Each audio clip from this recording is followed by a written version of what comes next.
तो फाइनली आप सभी का एग्जाम हो चुका है और आप सभी ये भी जान चुके होंगे कि आपका रिजल्ट कब आएगा। और रिजल्ट अगर आपको नहीं पता है तो यहाँ डिस्क्रिप्शन में वीडियो की लिंक पड़ी हुई है, आप यहाँ से जा करके देख सकते हैं कि रिजल्ट कब आएगा पूरा डिटेल में। लेकिन अगर शॉर्ट फॉर्म में मैं बताऊं तो रिजल्ट इन अ वीक आपका आ जाने वाला है। एक हफ्ते के आसपास आपका रिजल्ट आ जाएगा, क्योंकि यूपी का रिजल्ट बहुत जल्दी आ जाता है। और पिछले साल 5 दिन में आया था, उसके पहले 8 दिन में आया था। तो इस तरीके से हम देखें तो 7-8 दिन में आपका रिज़ल्ट कम से कम आ जाएगा, 1 हफ्ते में। अब रिज़ल्ट आ जाएगा तो उसके तुरंत बाद काउंसलिंग की प्रक्रिया शुरू हो जाएगी और इस काउंसलिंग प्रोसेस के लिए, इसके बाद एडमिशन लेने के लिए कौन-कौन सा डॉक्यूमेंट ज़रूरी होता है, वो हम आज के इस वीडियो में जानते हैं। सबसे पहली बात है आपका जो रिज़ल्ट आया हुआ है, यानी आपका जो स्कोर कार्ड है। जब आप काउंसलिंग के लिए अप्लाई करते हैं, तो वहाँ पर आपके स्कोर कार्ड के साथ आपका जो भी आपको कॉलेज मिला है, वो लिख कर के आता है आपका कॉलेज का नेम। तो आपके स्कोर कार्ड पे आपका कॉलेज का नेम होता है, उसी को डाउनलोड करना पड़ता है आपको और उसको काउंसलिंग के लिए लेकर के जाना होता है, ठीक है? इसके बाद आपके पास क्लास 10th की मार्कशीट और सर्टिफिकेट होना चाहिए, क्लास 12th की मार्कशीट और सर्टिफिकेट होना चाहिए।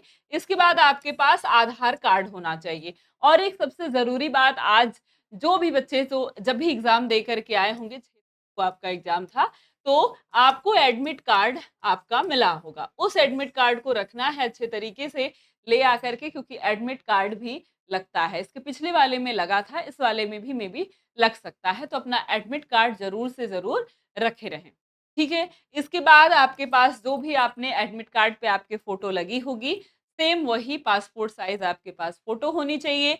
इसके बाद आपके पास सिग्नेचर का, कैंडिडेट का जो है सिग्नेचर होना चाहिए, यानी कि जो आपने पासपोर्ट साइज़ फ़ोटो लगाई थी, वो जैसा साइन किया था वैसा साइन, ठीक है? इसके बाद आपके पास आपका कैटेगरी सर्टिफिकेट होना चाहिए, अगर आप किसी भी कैटेगरी से बिलॉन्ग करते हैं, जैसे एससी, एसटी, ओबीसी या फिर ईडब्ल्यूएस कैटेगरी।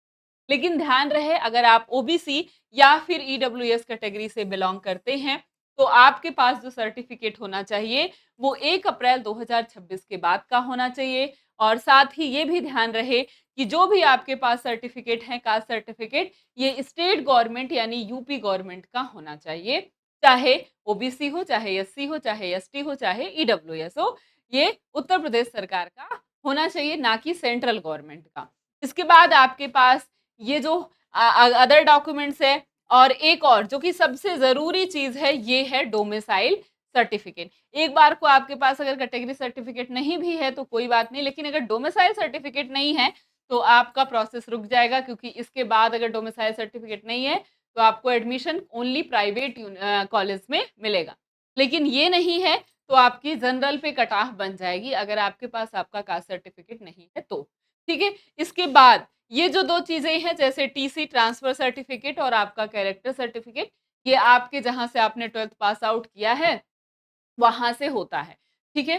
तो वहाँ से आपको मिलता है, तो ये तुरंत ज़रूरी नहीं होता है, ये कुछ दिन बाद भी आप ले जा कर के जमा कर सकते हैं। और वो बच्चे जिन्होंने 1 साल का गैप लिया है, ठीक है?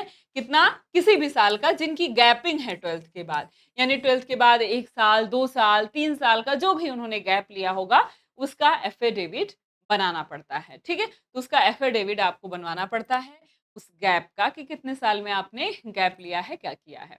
ठीक है? तो ये आपके इम्पोर्टेंट डॉक्यूमेंट हैं, जिनको आपको अच्छे तरीके से बनवा लेने हैं, तैयार कर लेने हैं, और इसी डॉक्यूमेंट पर आपका एडमिशन जो है होने वाला है।